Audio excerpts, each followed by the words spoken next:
Good evening. Thank you all for being here. We're so excited to see such a great crowd. My name is Alicia Melton, and I'm part of the Civil Rights Conference Committee this year. I'm the Executive Director of Research, Outreach, and Economic Development here at UT Martin. And before we get started with tonight's program, I just wanted to draw your attention to the posters being displayed on the back monitor. And if you're joining us via live stream, you've been watching those posters for the past few minutes. We're going to have those posters displayed in our foyer over the next few days for the remainder of the conference, but we wanted to give credit to the source of those posters. So we visited the STEM school in Chattanooga a few weeks ago, and when we walked into a classroom where they teach U.S. government and civics, we saw a wall filled with these posters, and they really made an impression on us, and we immediately knew that we wanted to display them as part of the Civil Rights Conference.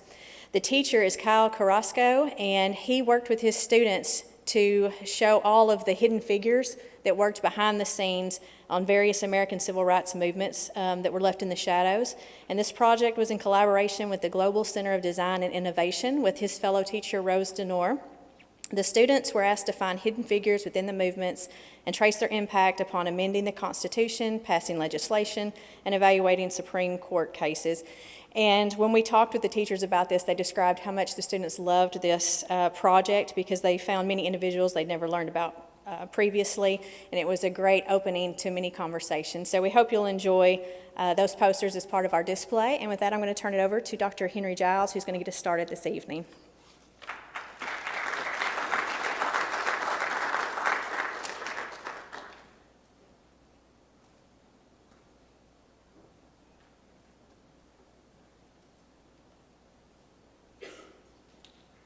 Good evening. Thank you all so much for coming out tonight. This is the first event of a month-long series devoted to civil rights and justice.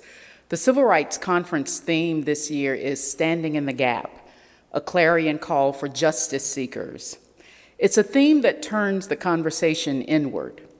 What are we doing to further the cause of justice? What are we doing to stand in the gap for our brother or sister who might not be able to help themselves? Am I my brother or sister's keeper? Am I a justice seeker? Several recent events have made me question how well we stand in the gap for others. I hope you will ponder these questions during this conference. We have some dynamic speakers all month long and programs that will enlighten and inspire you. This is the 23rd year UT Martin has hosted this conference, and I'm grateful for the commitment of this administration and the support it provides to make sure this conference is presented every year. It's the only month-long conference at a university in the country, and I think that's something that we can all be proud of.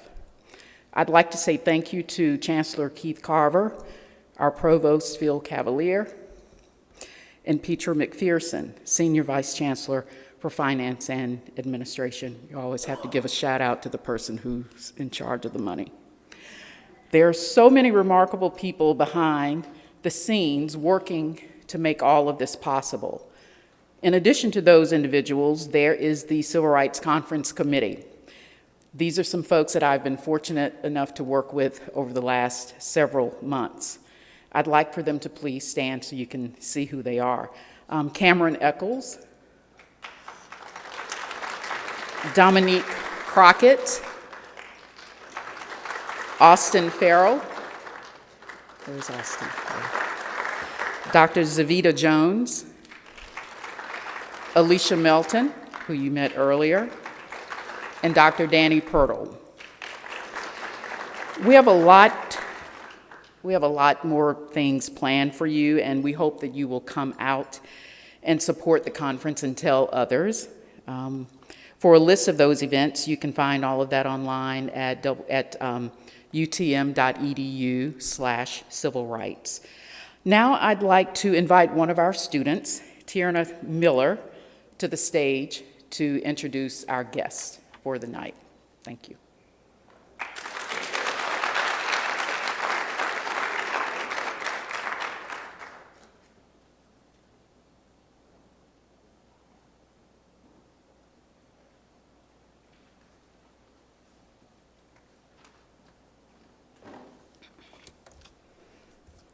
Good evening. My name is Tierney Miller. I'm honored to introduce the speaker for tonight. Anthony Ray Hinton's story is a decades-long journey to exoneration and freedom. In 1985, Mr. Hinton was convicted of the unsolved murders of 2 fast food restaurant managers in Alabama. Based on the testimony of ballistic experts for the state, Mr. Hinton's lawyer hired one ballistic expert who was blind in one eye and claimed that the crime bullets came from a revolver in Mr. Hinton's mother's closet. Without the benefit of a competent expert to challenge the state's theories, an all-white jury convicted Mr. Hinton and he was sentenced to death. As a result, Anthony Ray Hinton survived for 30 years on Alabama's death row. After years of petitioning to have the revolver reanalyzed, 3 independent experts concluded that the bullets could not have been fired from his mother's revolver. With the assistance of the Equal Justice Initiative, led by attorney Brian Stevenson, Mr. Hinton was freed in 2015. Since his release, Mr. Hinton has traveled the world sharing his story and discussing the changes that need to be made to prevent injustices from happening to other people. In 2018, Mr. Hinton published The Sun Does Shine, How I Found Life and Freedom on Death Row, which was selected for Oprah's book club and is a New York Times bestseller. In 2019, he was awarded an honorary doctorate from St. Bonaventure University. Mr. Hinton's courageous story continues to inspire audiences around the world, and I know he will inspire you too. We are honored to have him here with us today. Please join me in welcoming to UT Martin Civil Rights Conference, Mr. Anthony Ray Hinton.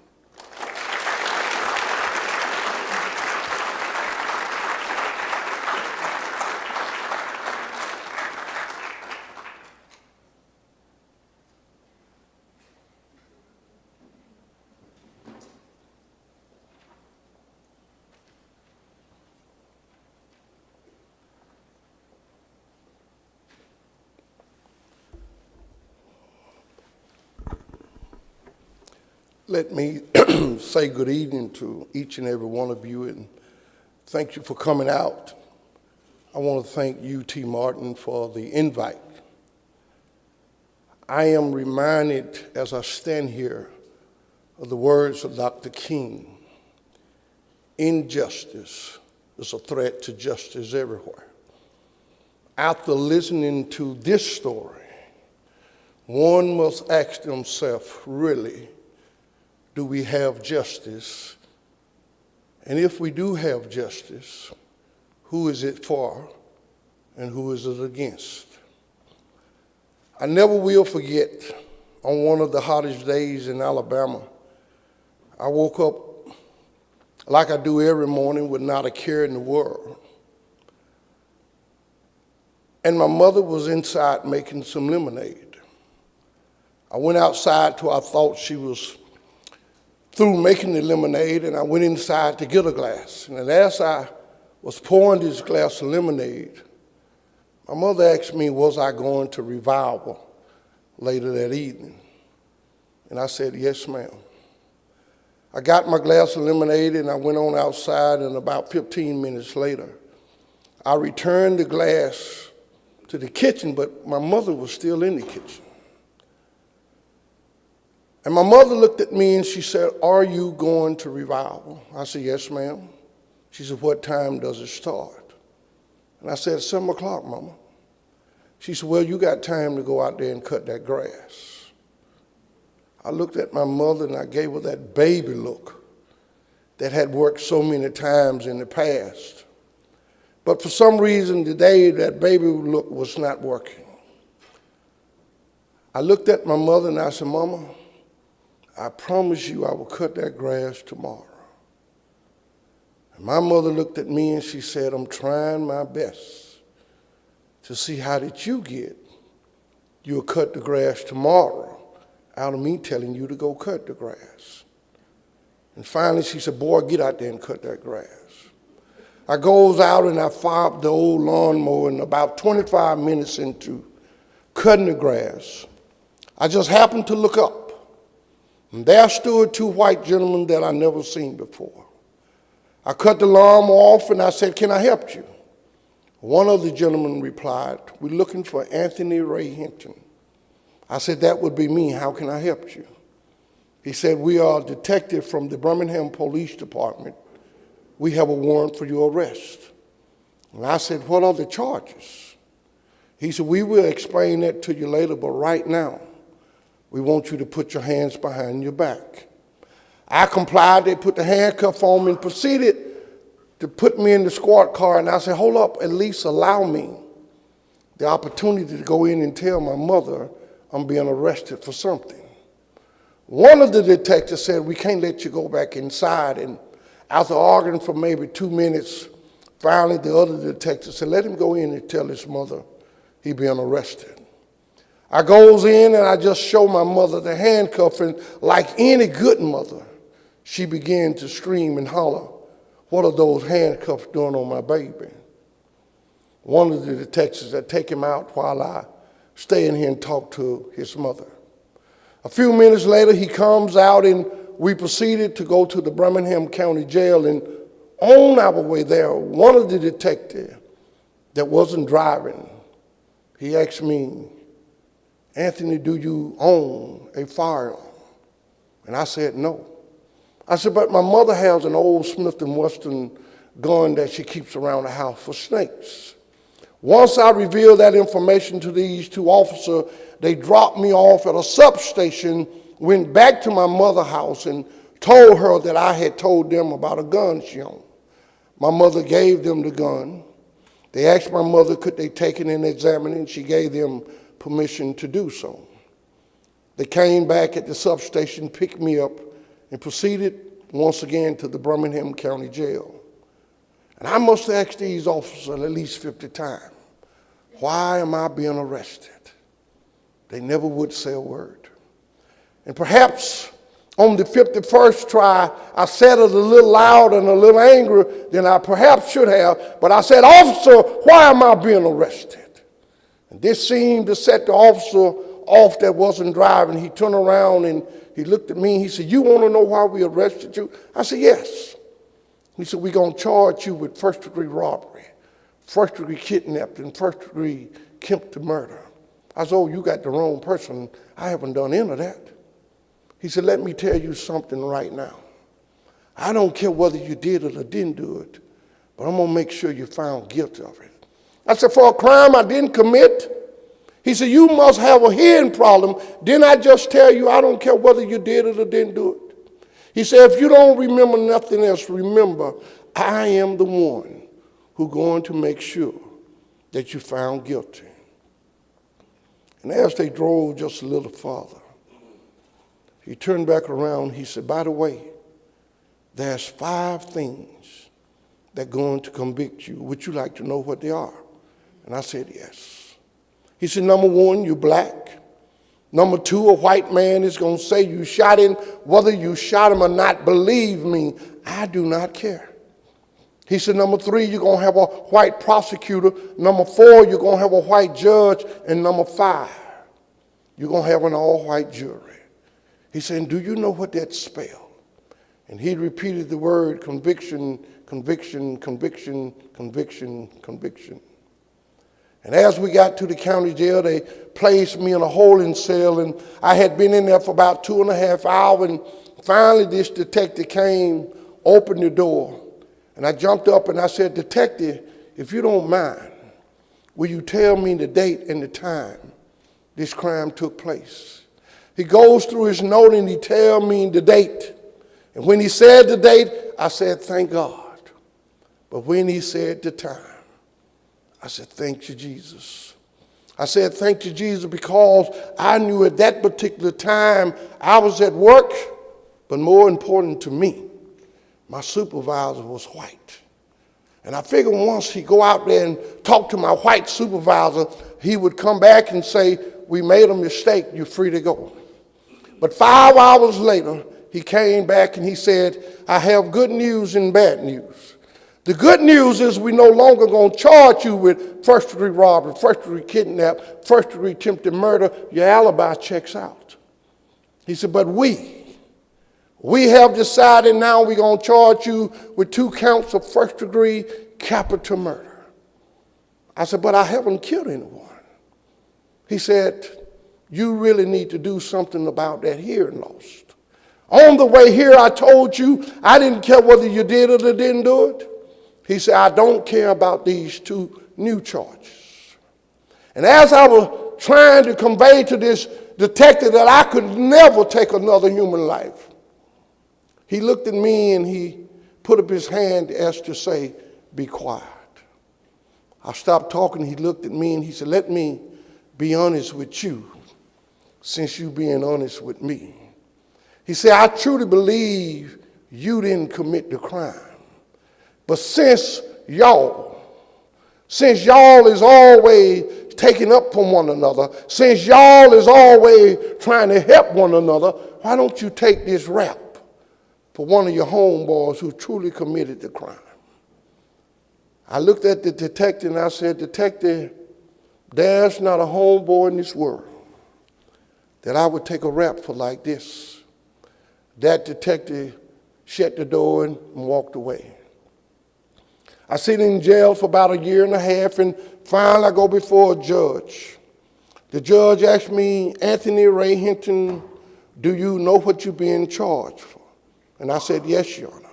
He said, do you have an attorney? And I said, no, Your Honor. Can you afford an attorney? I said, no, Your Honor. He looks back in his courtroom. He called this lawyer up front and tell him that he want him to represent me on 2 counts of first-degree capital murder. Without even asking me my name, the first thing that lawyer said was, I did not go to law school to do pro bono work. I looked at the lawyer and I said, sir, would it make a difference to you if I told you that I was innocent? That lawyer looked at me now for the first time and said, the problem with that statement, all of y'all is always doing something. And the moment you get caught, you cry you didn't do it. This is the lawyer that I had to somehow try and convince that I was innocent. This is the lawyer that I had to believe was going to represent me to the best of his ability. Well, that lawyer did exactly enough to get me found guilty. I never will forget the day that the judge got the letter, the note from the bailiff. He said, Anthony Ray Hinton, you have been found guilty by a jury of your peers, and it is the order of this court that I sentence you to death. And that judge had the audacity to say, may God have mercy on your soul. But if that wasn't enough, the prosecution that day could be heard over the courtroom. Perhaps he said it a little louder than he intended to say. But that DA could be heard saying, we didn't get the right nigger today, but at least we got a nigger off the street. And on December the 17th, 1985, I was transported to Holman Correction Facility where they housed death row inmates. And when I got to Holman Correction Facility, I didn't say another word to another human being for 3 long years. I didn't say, talk to my mother. I didn't talk to my friends. I didn't talk to nobody. I was angry. If I'm going to be honest with you, I was downright mad. You see, I was mad at God more than I was with anybody. I wanted to know all of my life, ever since I was 4 years of age, my mother brought me up to believe in God. She told me God sit high, but he looks low. God will destroy, but yet he will defend. And I wanted to know, where was the God that I believed in? What have I done so bad that you would allow these men to find me guilty and sentence me to death? I wanted to know, why have you forsaken me? For 3 years, the only Bible, the only book that they would let you have in prison at the time was the Bible. And I had a King James Bible, and I took it and I threw it up under the bed, and I said, God didn't live here anymore. I didn't say I didn't love God. I didn't say I didn't believe in God. I was just angry with God. I just couldn't understand it. But over the course of 3 years, no matter what someone asked me, I took out a pencil, piece of paper, and wrote my response. And then going into the 4th year, a man that I had lived by for the last 3 years, at 1 o'clock in the morning, I woke up to the sound of a grown man crying. And I got out of that bunk bed that was too small for me, and I walked up to the bars and I said, "Sir, do you need me to get the officer back here?" It took this man a while to reply, but finally he said, "No, I just got word my mother passed." And at that moment, I felt so bad for this man. And I told him, I said, "If I can be of any help to you, just say the word." I sit on that bunk bed. I closed my eyes as tight as I could close them. And I said, in order for me to withstand this hell that I'm in, I need to escape. And all of my life, please don't ask me later. All of my life, I had this fascination with Queen Elizabeth for some reason. And I closed my eyes as tight as I could close them, and I imagined going to England to see the Queen.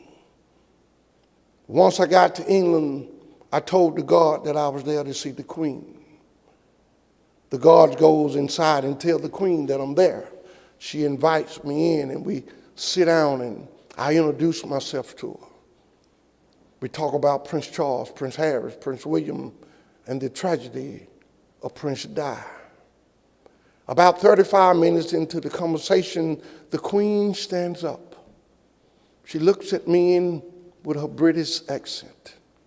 She says, "Mr. Hinton, would you like some tea?" And I tell the Queen I would love some tea. She said, "What would you like in your tea?" I tell her a spot of lemon. She had the bullet to go out and bring this lemon. I squeeze it in my tea. We drank tea and talked some more. About 15 minutes later, I stand up and tell the Queen, I must be leaving. She stands up and she says, "Mr. Hinton, will you come back?" And I told her I would love to come back. Now that I realize that I could leave death row anytime I want to in my mind, I did something next that I said I would never do at the age of 12. At the age of 12, I said I would never get married. But now I decided that I would get married, and believe me, I didn't just marry anybody. I married Halle Berry. Halle Berry and I stayed married for 15 long years up here. And if there's a thing called a perfect wife, Halle Berry was the perfect wife. For she didn't say nothing but, "Yes, dear," and "Okay, dear," and "Whatever you want to do, dear, is okay with me, dear." But I didn't love Halle for that reason. I love Halle because she didn't spend any money. And then one day, the warden, for whatever reason, decided that he would show death row inmate a movie. And the movie was called Speed. And there I look at this lady driving this bus around and around. For the first time I ever laid eyes on Sandra Bullock, I looked at my imaginary wife. And as I was watching this movie, I'm trying to build my nerves up to give Halle Berry some sad news. I finally built my nerves up, and I looked at her and I said, "I'm going to divorce you, and I'm going to marry Sandra Bullock." True to her word, she said, "Okay, dear." At that moment, I was thinking about how this lady can drive. She would make an excellent escape driver. By that time, the guard called me. He said, "Anthony, you have a legal visit." And I said, "I don't have a legal visit. I don't have an attorney." He said, "Anthony, somebody's out there pretending to be a lawyer. Get dressed and go see who it is." I goes out there, and there's this lawyer from Boston. I asked his lawyer, who in Boston know me that they would send you to Alabama to represent me? He tells me a man by the name of Brian Stevenson. And I say, who is Brian Stevenson? He tells me who Brian Stevenson is. This lawyer from Boston tells me that he was going to work on my case. And for 4 years, he worked on my case. He came back in the 4th year and he said, Anthony, I can get you a life without parole. And I looked at this lawyer and I said, life without parole is for guilty people, not innocent people. I said, you want me to stand up and say I committed a crime when I didn't commit a crime? I said, for me, I would prefer to die than to stand up and tell a lie. I said, all of my life, my mother brought me up to tell the truth. I said, I understand what you're trying to do, and I appreciate what you're trying to do, but I would prefer to die if I got to stand up and tell a lie. I said, and if the state of Alabama is hell-bent on executing me for a crime that they know that I didn't commit, so be it. I said, at some point in some time, all of us got to die. I'm not ready to die, and I don't want to die for a crime I didn't commit, but I could never stand up and tell a lie. I said, so I need a lawyer who believes in me. I need a lawyer who is willing to go to jail for me if necessary. I said, the fact that you're trying to get me to commit a lie tells me you don't believe in me, and therefore I have no choice but to fire you. The lawyer looks at me and he said, are you serious? I said, yes. I said, but I do thank you for what you were trying to do. I do thank you for what you have already done, but I need a lawyer who believes in me. I said, I'm willing to die, but I would never die because I told a lie. And as he was going out the front door, they was taking me back toward the cell, and something in my mind said, you got to be the dumbest person in the world. You fired the only lawyer that you had. And just as that thought in my mind, another thought said you did the right thing. Always stand up for what you believe in. And as I got back toward the back, the guard was watching TV, and I asked him what was he watching. He tells me he watching Brian Stevenson out of Montgomery. And I asked him, can I stand there and watch a moment? And as I watched, Brian Stevenson was talking about why we don't need a death penalty in this country. And as I listened to Brian Stevenson, I knew that was the lawyer that I needed to represent me. I write Brian Stevenson a letter, and I thank him for sending the lawyer from Boston, but I tell him it just didn't work out. I tell Mr. Stevenson I would like for him to consider being my lawyer, but before he say yes or no, I just want him to read my transcript. And if he find one thing in my transcript that point to my guilt, do not worry about becoming my lawyer. Do not send me another lawyer. I am perfectly willing to die. 2 months later, I get a letter from Brian Stevenson saying he would read my transcript. 5 months later, I get a letter saying he was coming to see me.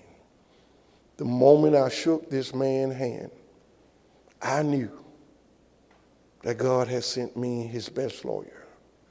We sit down and we talked about our childhood, and finally I asked Mr. Stevenson, I need you to do me a favor. He said, what is the favor? I said, I need you to hire a ballistic expert. He looks at me and he said, well, I was going to do that anyway. And I looked at Mr. Stevenson and I said, no, I need you to hire a white man. And I need this white man to be the best of the best. I need this white man to live in the South. I said I lived in the South all of my life, and the South will only recognize one of their own. I said you can go out and get the best white female in the country, Her word is no good on the witness stand. And I said, Mr. Stevenson, you can go out and get the best colored person in the world.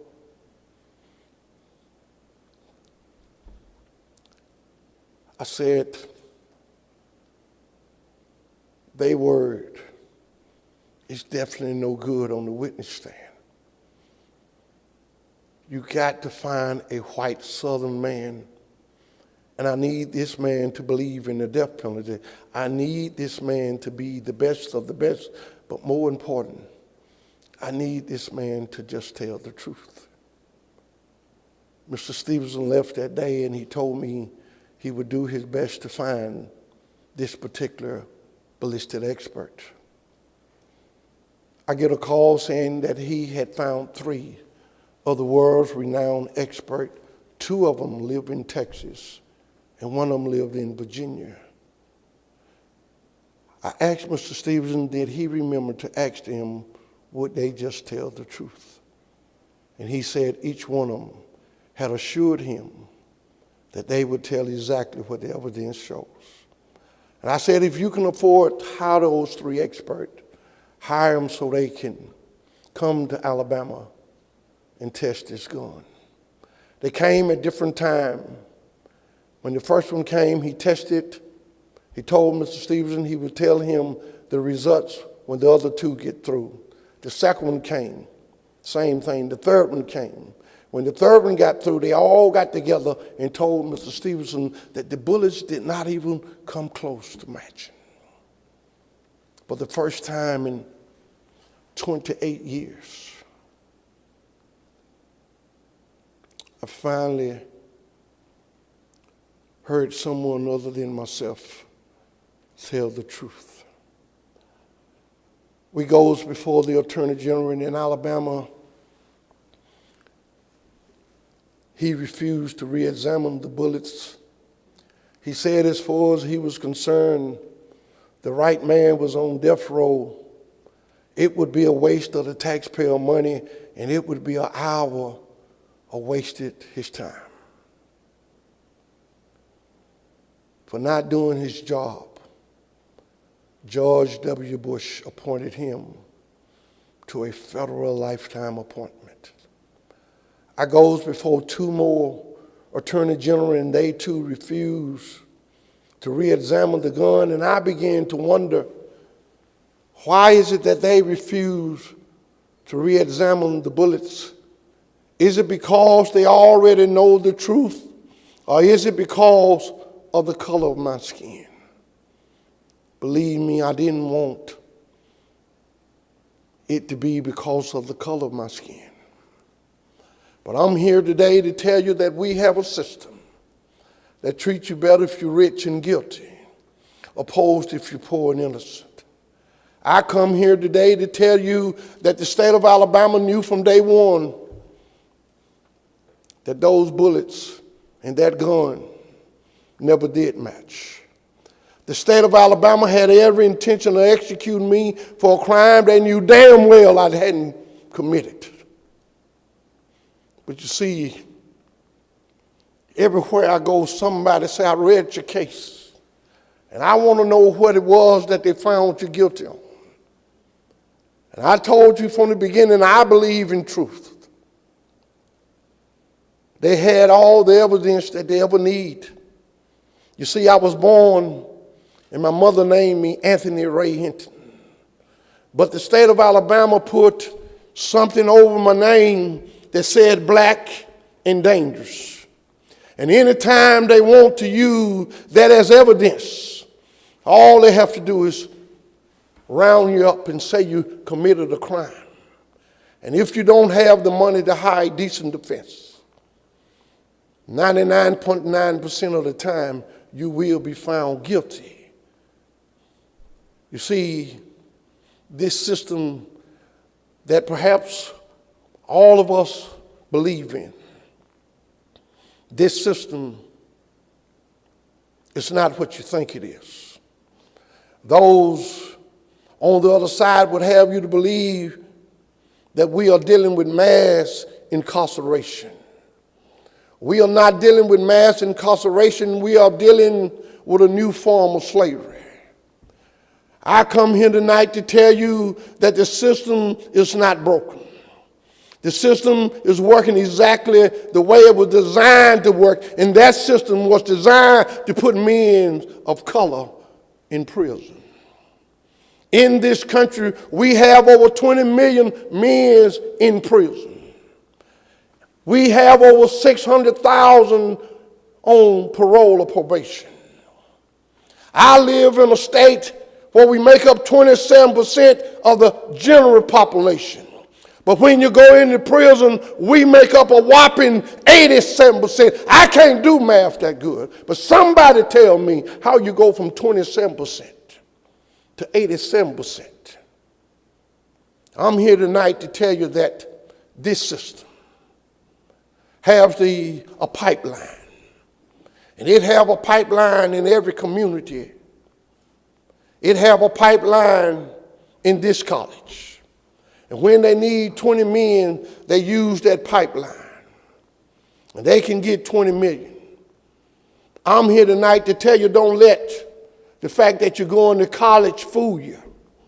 Don't let the fact that when you graduate, that diploma will keep you from going to prison. I'm here tonight to tell you that this system is nowhere near fair.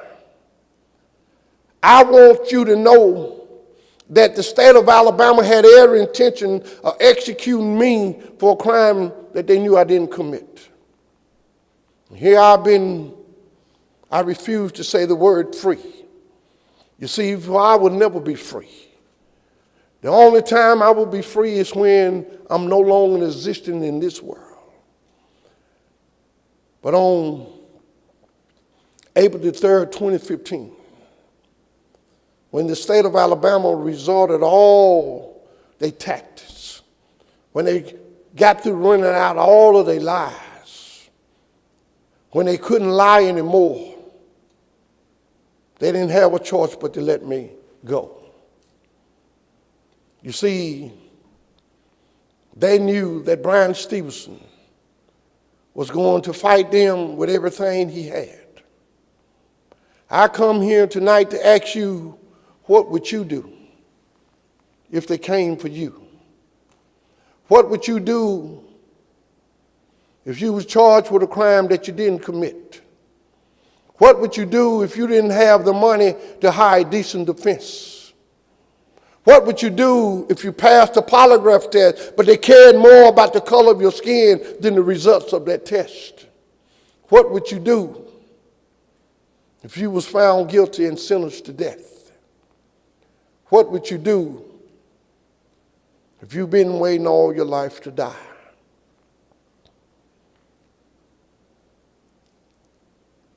And finally one day, you was let go. Ask yourself, who would you be? Every day I struggle with, who am I? Everybody see the outside, but you can't see the wound that is so deep inside. But I want you to know that I have always refused to be anything other than who I am. I didn't let that 30 years make me feel less than a human being. It didn't make me feel less than a man. In the 8 years that I've been free, I've been all over the United States. I've been over in foreign country. I came out and I wrote the second best book that ever been written, the Bible being number one. That book, in that book, I didn't write that book for African American. I didn't write it for white America. I wrote that book to show you that this, all we argue about, all this racism don't have to be. It's because in that book, while I was on death row, a young Ku Klux Klansman was sentenced to death. His mother and his father sent him out and told him to kill the first African-American male he came across. He came across him and two other Klansmen, a 19-year-old mentally retarded black male. They befriended him and got him in the car, and they stabbed him 65 times. But that wasn't enough for Henry. Henry got him out of the car and put a rope around the power line and hung him. That wasn't enough for Henry. Henry went in his pocket and got his pocket knife and cut off the black male's genital and put it back in his pocket. And that seemed to satisfy Henry. But you see, in this country, perhaps some of y'all have said these words: it takes a village to raise a child. I often wonder, where was that village when this young boy was being taught to hate? Well, that village didn't exist. That village came out when they had apprehended him and put him on trial, and that village said that this would be a better world if you wasn't in it. And they sentenced him to death. And for 15 years, I had the privilege to talk to him every day. I never will forget the first question I asked him is, why do you hate me? He wouldn't say a word. And I said, Henry, why you hate me? And finally he said, I don't even know you. I said, that is my point exactly. You don't even know me, but yet you hate me. He said, you got to understand that I come up in a Klans family. I said, yes, but you also have to understand at some point you had the ability to leave, but you stayed. I said, Henry, I want you to say whatever you want to say. Believe whatever you want to believe. And I'm going to tell you what I believe. For 15 years, Henry and I began to talk. I tell you this story because as I look in an audience, I see white as well as black. Perhaps we need to have an open and honest conversation in this country about race, but we are afraid to. Henry and I had an open and honest conversation about race. I started the first book club on death row in this country. And I wanted to make sure Henry was one of the people that came to the book club. Henry didn't even know that we had black authors. The book that I chose for Henry to read was James Baldwin, Go Tell It on the Mountain. And when it was time for to report what that book meant to him and what he got out of that book, Henry had 6 pages back and front of notes that he had got from the book. But one of the most bizarre things happened. In the course of the 15 years, his mother came to death row and she died of a mass heart attack. We wrapped around Henry and we gave him all the love we could give him. 3 months later, his father came to death row. And he too died of a mass heart attack. And me being big mouth as I am, I looked at Henry and I said, Henry, it looks like God wanted your parents to die on death row because they sent you here. I said, as long as I've been here, no visitor have ever died while they was here to see someone. I said, Henry, don't you find that kind of strange that both of your parents who taught you to hate, who encouraged you to hate, and who sent you out to do something as horrible as what you did, died on death row? Henry said, I really haven't thought about it. Well, 3 years later, they set Henry an execution date. and all of Henry's family had died out. Henry wrote the warden and asked him, could I be with him on the day of his execution? And the warden granted him his request. I wanted Henry to laugh all day. I didn't want Henry to think about today is the last day that you're going to live. And as we got on the vision yard, just the two of us, I did my best to make Henry laugh. About 9 o'clock, they brought Henry his last meal. And as he took the lid off his tray, he had ordered for his last meal a 6-ounce steak. I said, that's all you want? He said, yes. I said, a 6-ounce steak? That's all you want to eat? He looked at me and he said, Ray, can I ask you a question? I said, yeah. He said, if it come your time, what is it that you gonna want? I said, Henry, I'm glad you asked me that. What I want, they're going to have to go to the forest and get it. And when they come back, I'm going to say, that ain't what I told y'all I want. I said, Henry, I'm going to send them to the forest forever. And if there's a law that say they can't execute me until I eat my last meal, I said, I'm going to live forever. Henry looked at me and smiled. He said, only you would think of something like that. Finally, he ate his steak, and about 11:30, they come got him. For the first time, they allowed us to embrace. I told Henry that I loved him. I told him I hate that we had to meet where we met. I said, but I truly believe that one day I'll see you again. And Henry looked at me and he said, Ray, I wish things would have been better and different. And I looked at Henry and I said, things are what they are, but they never what they seems to be. They strapped Henry in the electric chair and they asked him, did he have any final words? Henry said these words, all of my life, I was taught to hate.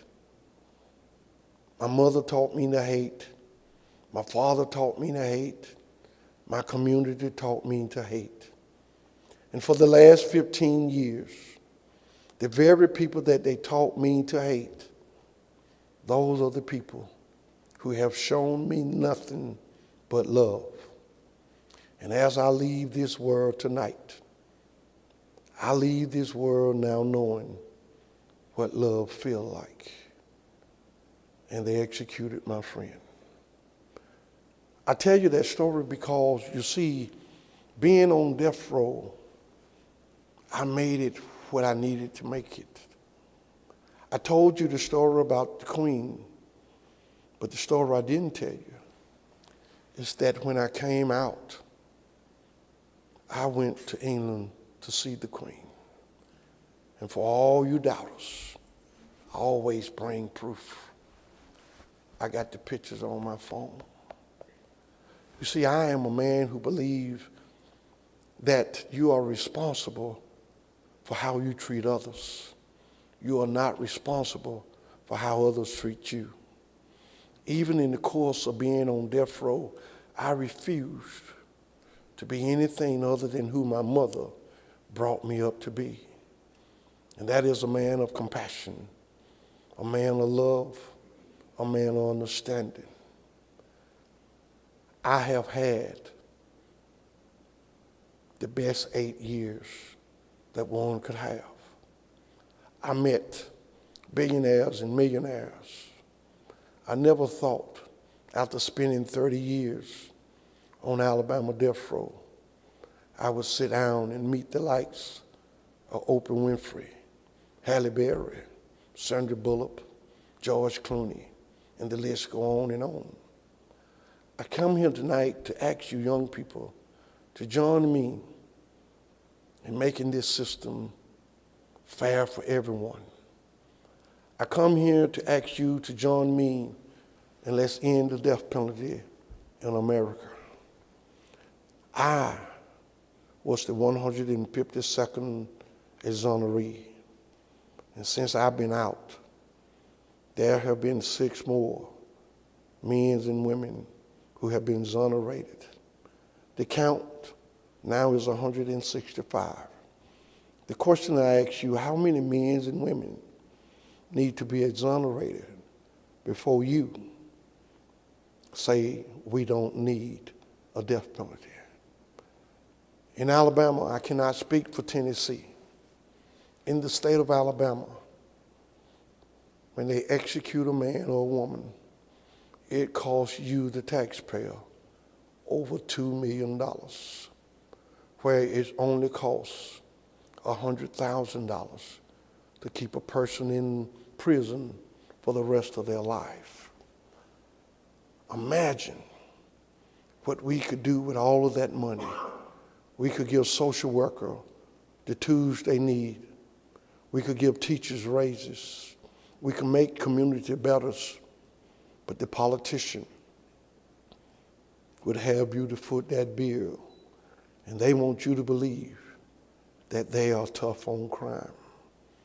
But I'm here to tell you that in every state that have the death penalty, there is someone on death row that is innocent. What if I had been your father, your brother, your grandfather, or just someone you actually care about? How would you feel? Always remember, what don't affect you today could very well affect you tomorrow.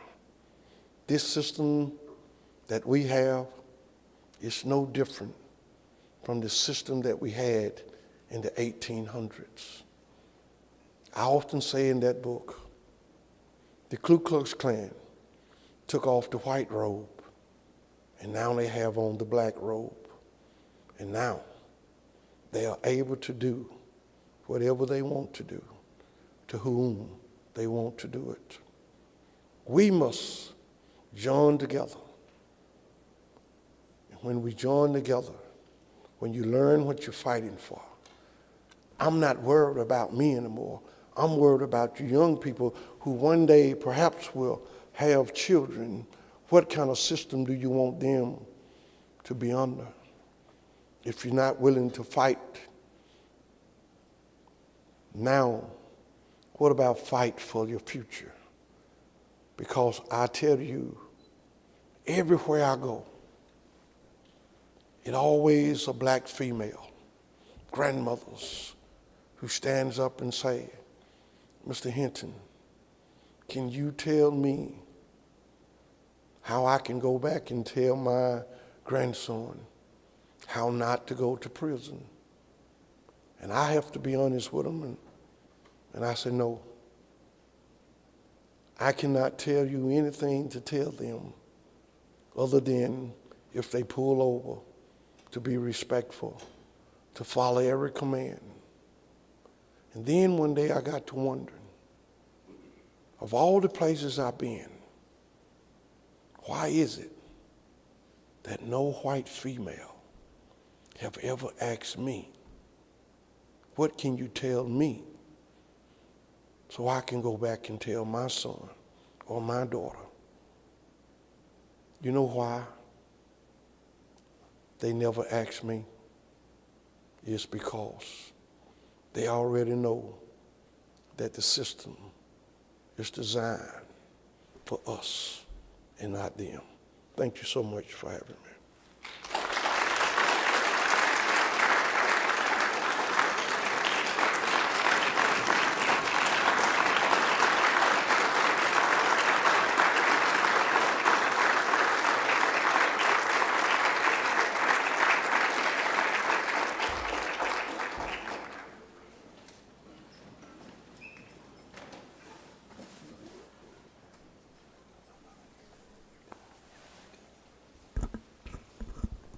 If we could, please again acknowledge the greatness in Dr. Hinton.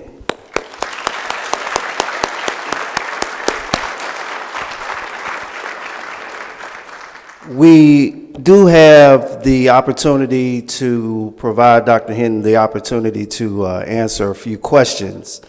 And while our students are in the aisles, if you would, please be mindful that this is being live streamed, so we would ask that even if your voice does project that you speak into the mic so that everyone in the virtual land can hear you.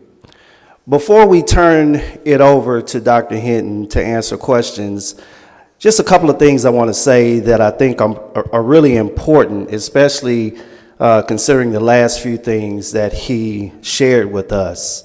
And more specifically, speaking again to the topic of this year's Civil Rights Conference, Standing in the Gap, and what that meant to us as we challenge and expect you, our future, to understand the importance of your worth and your value, but also to challenge you to understand why we make it, at least I know most of us, challenge you to be great at all times, especially in our classrooms, because all of those individuals who played a role in arresting, convicting, and even setting an execution date went to a college and were sitting in a classroom just like you.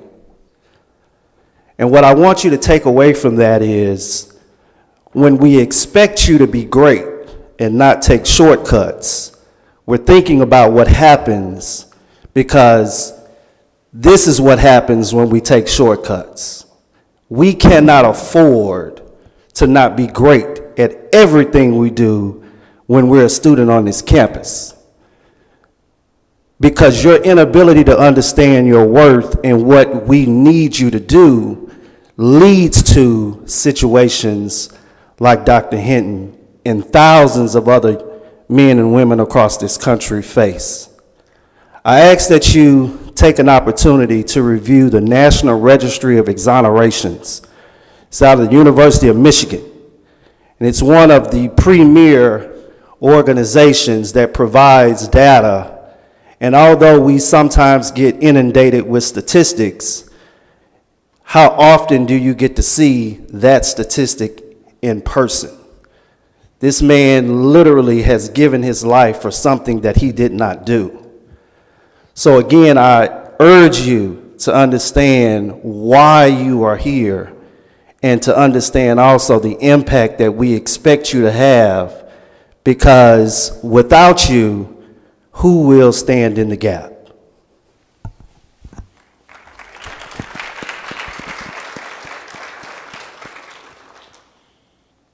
If you have questions, please raise your hand. We have our microphone holders in the middle and outside aisles, so please feel free to ask questions.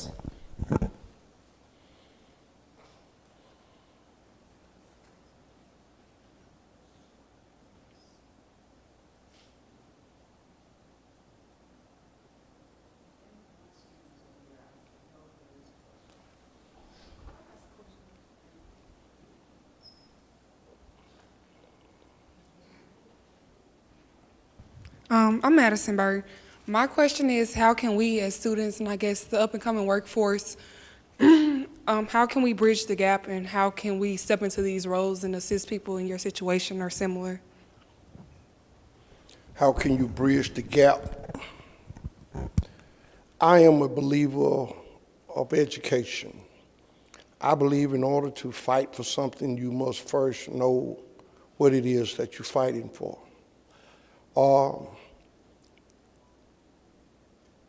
With young people, I am perhaps the only, I hate to use this word, senior citizen that perhaps believe in you. Everywhere I go, I brag on young people, because I truly believe that you all is the key to changing the system, as well as supporting this wrong that we all tends to overlook. You have to be able to understand that the politician will not do anything but feed you a bunch of lies. There's politicians who don't want me to be up here telling you the truth. But I feel that I have to, for whatever reason, surviving 30 years, to come back and at least be honest with you about a system that, I'm going to be honest with you, there's only one way to fix this system that is not broken. And that is, you young people have to go to the poll and vote. I get so angry when I hear young people say it won't make a difference, it won't change anything. I've been home, April the 3rd will make 8 years. I have not missed a vote. One of the first things I did when I came home was to get my lawyer to be able to get me my voting rights back. You know why I wanted my voting rights back? Because as I sit in that 5x7 for 30 long years, I realized that when I wasn't voting, I allowed those crooked, racist politicians to get in office because I didn't vote. And I made a vow that I would use my voting tools to check and try to change. I don't care what nobody is running for. If you're running to be a dog catcher, I want to know, do you have certain dogs you want to catch? And there's certain dogs you want to let them go. Because to me, you have the most valuable tools, and all you got to do is stand in line, do your homework, find out who is on there, what balance to use, and what. I think young people have been sold that you can't do anything.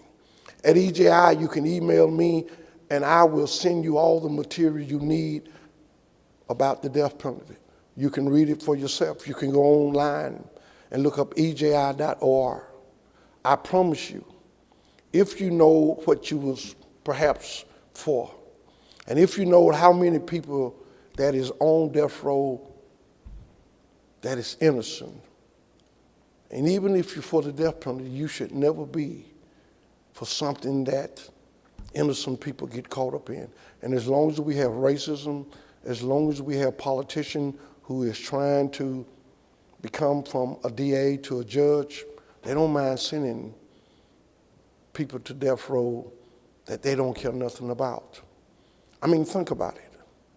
How do you go from cutting grass in your backyard to no evidence, but yet they got a conviction?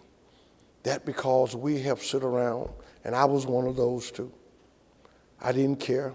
I didn't say, it'll never hit my front door. And I didn't do the thing that I should have. Now, until the day I die, until the day I can't talk, I'm going to go out and try my best to educate, to tell you my story. And hopefully, by telling you my story, it will enlighten you to get up and do something. Don't let nobody tell you that young people can't make a difference. You can. All you got to do is have the will to want to do something, make changes, not just for those that are already there. As I said, hopefully some of you would want children. Ask yourself, what kind of world do you want your children to be in? And I just believe that the answer is already lies in there, but we need you more than anything to vote. That's how changes are made. And that's why they go through the trouble of trying to make it hard so you can't vote.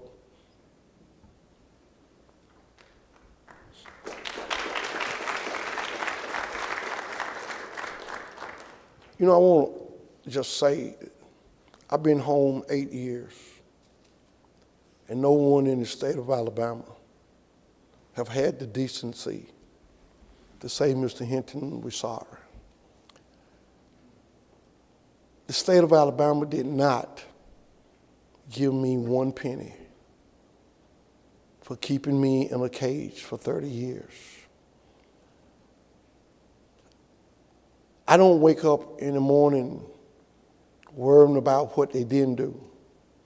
I wake up every morning trying to see what can I do to change people's mindset about the death penalty. I wake up every morning knowing that I have the ability to go out and talk to people and all I can do is be upfront with you. But think about it. Here we live in what we are believed to be the greatest country in the world.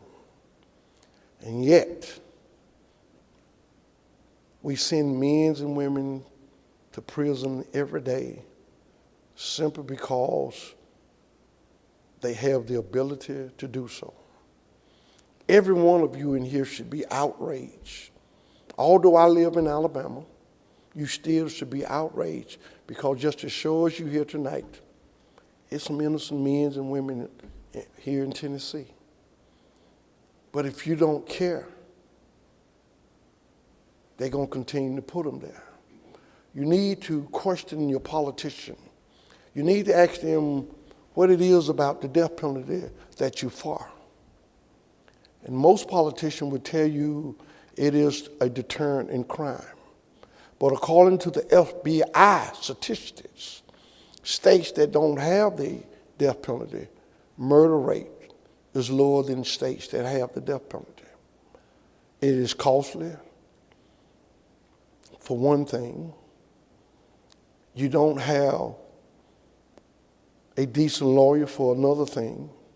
And when the prosecution have everything at his disposal, it's easy for him or her to get a conviction because we are so outraged with all the crime that goes on, but they never want to talk about how many men and women have been freed because the politicians don't want them to show that. I just think it's time that all of you took a stand tonight, if you haven't already taken a stand, and say, hey, whatever I can do, I'm going to do it to make a difference. If I need to write my congressman, write him. If I need to write my senator, write him. If I need to write the governor, write him. Because that same governor, that same senator, that same congressman, when it's time for election, have no problem in asking you for your vote, and he have no problem in asking you for a donation. At 165 innocent men and women, imagine if 165 airplanes from time to time just drop out of the sky. How many of you would fly? You wouldn't take that chance. Why is it that we still allow the death penalty in any state? Knowing the statistic that we know, there's no better education than to hear it from someone who lived it. I'm asked all the time, is there any other innocent men on death row? I truly believe that was 5. But the sad thing, all of their appeals have ran out.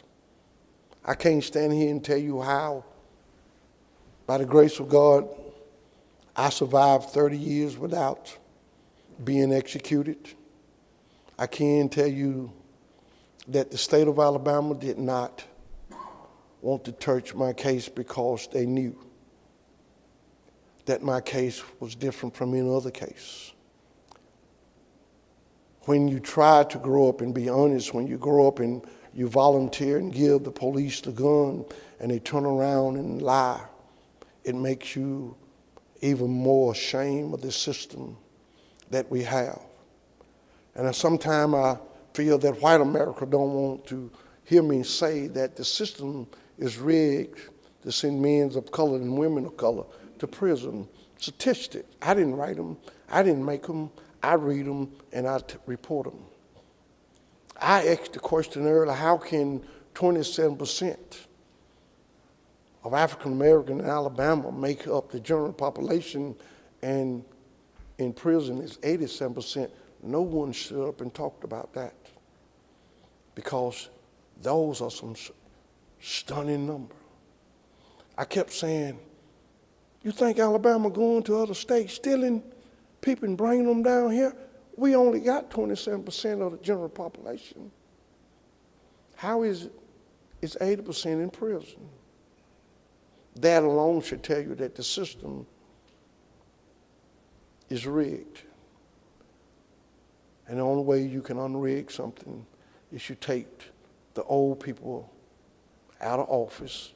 And I think more young people need to start running for office.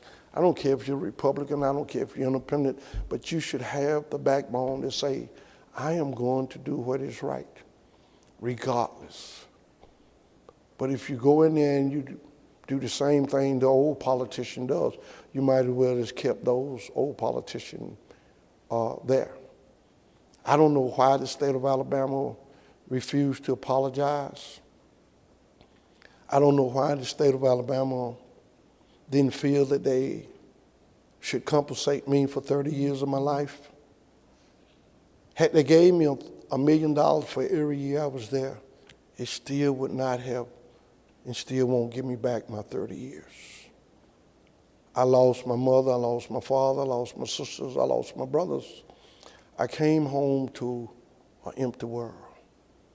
But more important, I came home to a world that I had no knowledge of. Telephones, banks, it's not the same. Here I am 8 years later, still learning how to adopt in this world. And yet, they let me out, but they didn't give me nothing to try and get my life back together. But somehow when you have faith, when you believe, things happen. I don't worry about it. I just do what I need to do. I always have believed that there are some good people in this world. But when it comes to the TV, they only show you the bad. And I believe that the good people need to start standing up. Stand up for what you truly believe in. Stand up and fight. And as Dr. King once said, if I have to go to jail, then I go to jail. We need those 60s spirit in this 2023. We need you to be willing to go to jail for what is right. We need you to say, hey, right is right and wrong is wrong. How many times you think I've been asked since it was 5 black officers who killed this young man? How many times you think I've been asked about that? It's not right when white America do it. It's not right when black Americans do it. Why is it that we are so officiated with race? Every man and every woman in here, regardless of what you've been blessed to have, you're going to leave it all behind. The last time I checked, I got $100 in the bank, and I'm trying to spend it tomorrow. I ain't trying to leave it for nobody. And so I tell people I truly believe that God wants you to enjoy what he has blessed you with. Don't worry about it, because if you don't enjoy it, I promise you somebody will enjoy it for you. I get a joy out of coming, speaking, answering questions to the best of my ability. I want America to see that I am nothing like the state of Alabama made me out to be. I'm not this angry black man that they would have you to believe that I'm dangerous. Every day I go out and I have to represent every black man in America, because we are labeled in everything but the right thing. And I'm just one of those who came out. I forgave the men that got together that did this to me. I believe that they going to answer one day for what they did. Again, I live by one code, and that is I'm responsible for how I treat you. I'm going to give you the most up respect. I'm going to say yes, ma'am, and no, ma'am, yes, sir, and no, sir. And I have nothing to do with slavery, but it have everything to do with being respectful. And so tonight, I hope you at least heard something that will make you go tomorrow or tonight and ponder on, how can I make a difference? And for the men and women that comes home and come back to the community, every community should have an outreach to help these men and women get back on their feet. We have laws in this country that if you've been convicted of a felony, no one have to hire you to give you a job. No one have to hire you in the sense of letting you get anything on credit. No one have to rent your house. We make it hard. They don't done their time. Why is it that we are still making it hard for them?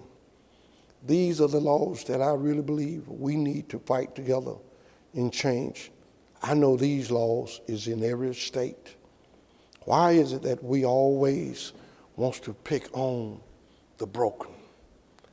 We in America love to pick on those who are broken. And I didn't realize how broken I was until I came home. I don't want to be broken, but I want to be a man that reach out and try and help those that are broken. And I ask you tonight, go on the web, there's names, if nothing else, write someone on death row. Just tell them you looked on the website, you saw their name, and you just want to say, if nothing more, keep hope alive. It's something. We are not perfect ourselves. But if you could talk to the men that I talked with, you would understand that when we don't educate in this country, we spend more money on prison than we do education in this country. And when you don't spend money in certain neighborhoods, it is designed for those that we don't spend the money on to go to prison. And I am a believer because I've seen it. If we don't spend the money when they this high, we're going to spend it when they this high. And let's make an investment that all of us can get something from. Out of $2 million that it costs to execute someone, what do we get out of that? You as taxpayer should be mad. For those of you who are not working in college, one day you're going to be working and you're going to find out what taxes is all about. And I won't lie to you, for the last 8 years, very few things make me angry. But when I have to file taxes, I said some things that only God need to hear. And I hope his ears was closed when I said them. But I'm saying you owe me. How in the world I'm paying y'all taxes? You kept me in bondage for 30 years. And I got to come out now and pay taxes. I'm against that. I think we should make a law where a person go to prison and survive 30 years and come out to prove innocent. He should be given one of those black cards. And whatever I want, I should take me and these 3 ladies and just get what I want. Mercedes. What, you want a Mercedes? See what I'm talking about? And you, the taxpayer, should have to pay for it. Because you should demand your politician get it right from the beginning. There's a famous judge that once said he would prefer 12 guilty men to go free than one innocent person to go to prison. We don't have that anymore. They know who is innocent, who is not innocent. But they know you, the public, don't care. As long as there's no one you know, as long as it's not on your doorstep, we don't care about the system. And to me, that's sad. Because all of us at some point in some time, you may have to deal with this system. Every time you leave this college, every time you get in the car, there's a chance that you might have to deal with this country. And for those of you who don't have money, if you can, remember this number. If you ever find yourself in trouble, there's 2 things you do. First, you pray. And if you can remember this number, 334-269-1803. Ask for Brian Stevenson. And I promise you, help is on the way. Thank you.